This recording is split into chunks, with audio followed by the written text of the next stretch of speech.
Hey everyone, this is Spanos from LOR Hub here. This is our patch 0.9.4 breakdown. We're going to shoot through all these changes real quick and talk about how they might affect the current game state as it stands. So we're just going to get the ball rolling.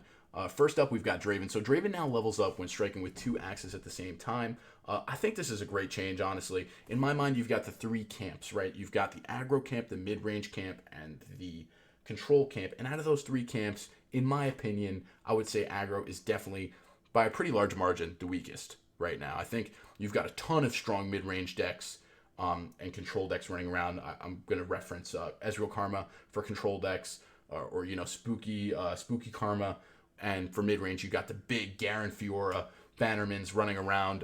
And for aggro, I mean, you have these Jinx variants, you have these Draven variants, but none of them really see quite as much play as the decks I referenced earlier, and I think that's for good reason, because I think in more cases than not they lose to the things I just listed, and there's got to be an odd man out, but regardless, this is a step in the right direction. This is a small boost to Draven. Draven oftentimes never levels up, so this is a really good change. I mean, this is going to help aggro out just a little bit, not too much to become busted or anything, but it's a step in the right direction for that camp, for the aggro camp, for Draven in general. So thumbs up. All right, next up we got Katarina. So Katarina goes from her old text to on the play. Now you get a fleeting Blade's Edge in hand. So this is really good. This says Katarina is now +1. That's great. Having a Blade's Edge is great. Nice little spot removal to kill a tracker or something like that. So good, and a little more love to the aggro camp, because we mostly see Katarina pop up in aggro-oriented decks. So another good change by Riot, 2 for 2. So next up we got Yasuo. He's getting buffed from 3 health to 4. This is a pretty solid change. I mean, it definitely makes him less vulnerable to spot removal, which is a huge deal. He doesn't die to get excited anymore. And on the flip side, he goes from 4 health to 5. So make Yasuo harder to kill. Make him more worth it to play. Make him worth the 4 mana, and make him worth building an entire deck around. Because, I mean, there is a reason that Yasuo sees little to no play, and it's because he's just bad. He's just not good right now. The flavor is just off with Yasuo. I don't know if this is going to make him competitively viable, but it's definitely a step in the right direction. But Riot may need to, if Yasuo doesn't see play after this and they really want him to, they might have to go back to the drawing board with him completely.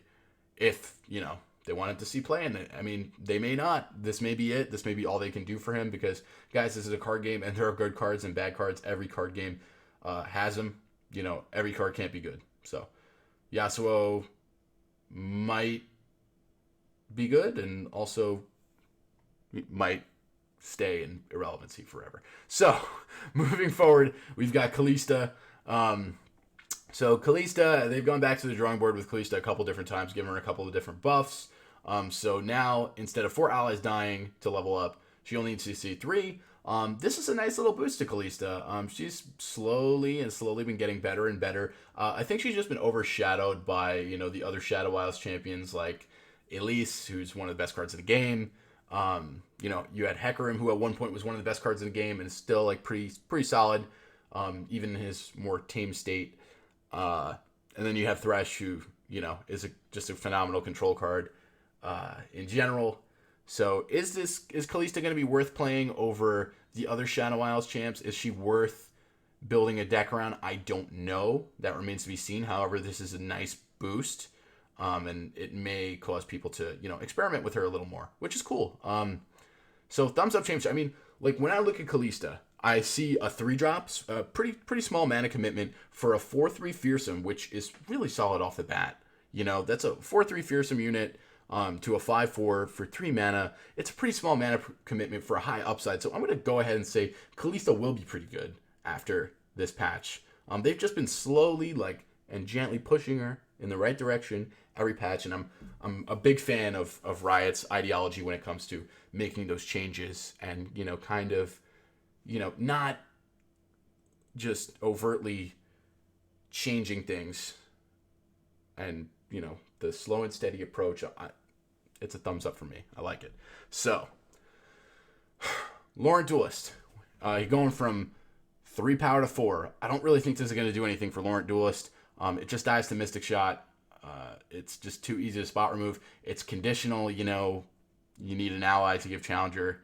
I don't see this as a worthwhile 3-mana commitment, especially when you have cards in the same region like Laurent Protege, for example, who just has 4 health and has Challenger on his own. Like, it's just, you know, like I said before, guys, there are good cards and bad cards in this game, and I just think Laurent Duelist is going to stay a bad card unless you make the card's health like higher.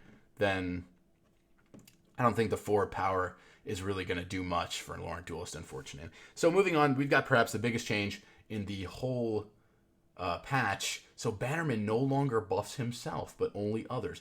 I love this, and I'm a Bannerman stan. I play Bannerman in like almost all my decks. This card is so stupid good, maybe a little bit too good, definitely a little bit too good. And this is gonna make Bannerman fair. Just cool his Jets a little bit. This is one of those small Riot-like changes that I like. It's just a little bit, just cool his Jets just a tiny bit.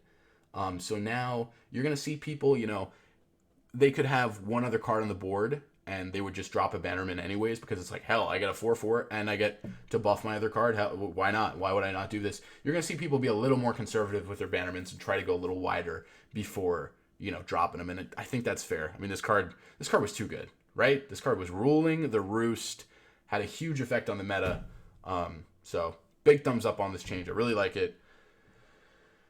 Next, we've got Blood for Blood going from a 3 cost to a 2 cost. This is one of those cards that could lead to some toxic situations. I don't know. I don't know what's going to happen with this card. Maybe some Legion Marauder decks will come out of the woodwork. Maybe somebody will do something with Enraged Yeti with this card. I don't know. I don't know what's going to happen. But, you know, maybe making it go from a 3 cost to a 2 cost will have people reevaluate the card and see, you know, maybe it's worth building a deck around this card. Not really sure what's going to happen. It's a hard card to forecast. So moving forward, we've got Kato the Arm. I love Kato, and I play Kato in a Yeti deck of my own. Well, actually, somebody else built the deck, but he is played in this Yeti deck that I do happen to play. And shout out to Infinity Patrons for creating that deck. So we've got Kato here. Kato has a really high upside. I mean, giving your supported ally 3-0 and Overwhelm is huge. And he's 5 power on his own, but the 3 health was really bad. I mean, when this card got Get Excited or, you know, spot removed, and it was almost every time, right? Almost every time your opponent's going to have an answer to Kato at 3 health. Kato at 4 health, though.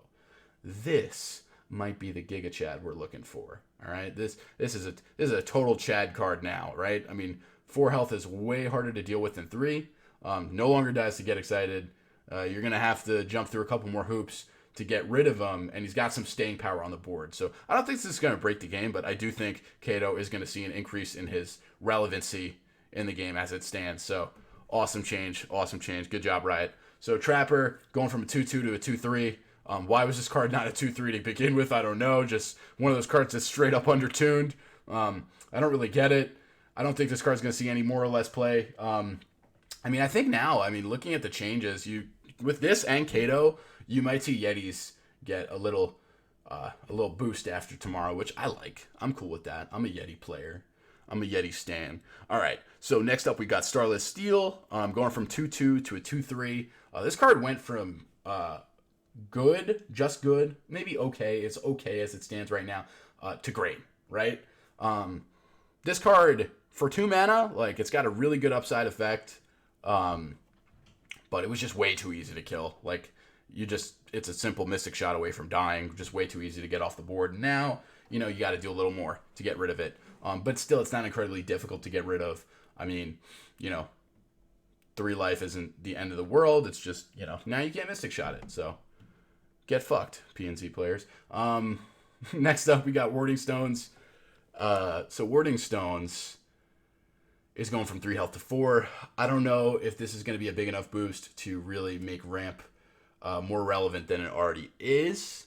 But it's a nice little step in the right direction. I mean, this card is just really bad, just way too fucking slow at 3 health. So, you know, step in the right direction. Keep it up, Riot. You might have to make this card 2 mana again to make it truly good, and I don't think they would do that. I think it's probably too good at 2 mana. I'm pretty sure it was 2 mana in the closed beta, and they actually nerfed it. So now we've got Shady Character. I mean, this card was just completely terrible, being a 1/1. So making it a 1/3, maybe it'll cause people to give the card a second look. I don't know if it'll be any more relevant than it already is. So this is the final change. We've got Frenzied Skitter.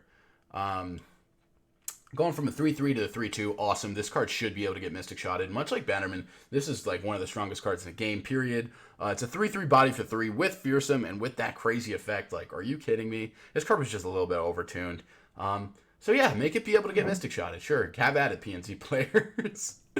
All right, and that's it. We're just going to talk about the watch list real quick. So Ezreal Karma on the watch list. So they've been Riot's had an eye. They see what all the streamers were playing. I'm like, all the streamers were playing Ezreal Karma for the longest time. This deck was so annoying. I'm sure you guys have played it. It's just like, man, these anti-gameplay champions, man, these just like get to their win con, and it's so counter. The way this deck plays in particular, Ezreal Karma, but the way Ezreal plays in particular, like it goes against everything that Runeterra kind of stands for. Like, fundamentally, I mean, Runeterra is a game based on high levels of interaction, which as a veteran card game player, I love it. And this is just like, yeah, you do something and then I just, get it off the board, I remove it, I get rid of it, and we just get to my win con. It's a low level interaction these are low level interaction kind of heroes, and they just are focused on their win con and getting there, and then they just win. Right?